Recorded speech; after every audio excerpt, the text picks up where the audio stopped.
këtë këndore, shoku Bido pra, më shqepur mbrapa me buk në trastemi ne nga anët tona.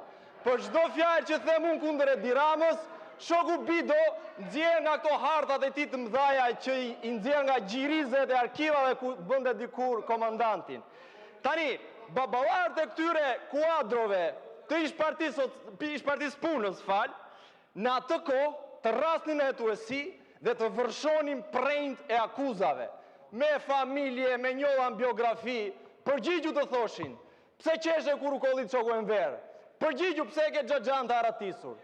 Këtë përpiqet të bëj edhe i shkreti shoku Bido me ata sufllaqexhinjt e rrjeteve të tij sociale. Do që mua nga pozita e sulmit kundër sultanit të tij të më kthej në pozitën e mbrojtjes kundër llumit të tij. Bido, nëse ke gjë seriozisht, çoje në gjykat ose dërgon ndonjë nga ata inspektorët tuaj, nga ata që shantazhojnë bizneset e vogla, që për gjitha këto që flet ti ta bëj punën siç duhet. Nëse ke gjë seriozisht.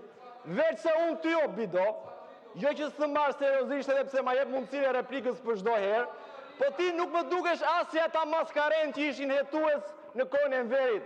Ti mua më kujton vetëm komeditë e viteve 90, më kujton Ceken, që me radiomarse në dorë dilte nga fera dhe thoshte gjethi këtu plepi si më dëgjon marje. Prandaj Bido, vazhdo me fushatën e kundër zbulimit dhe asnjë hap pas.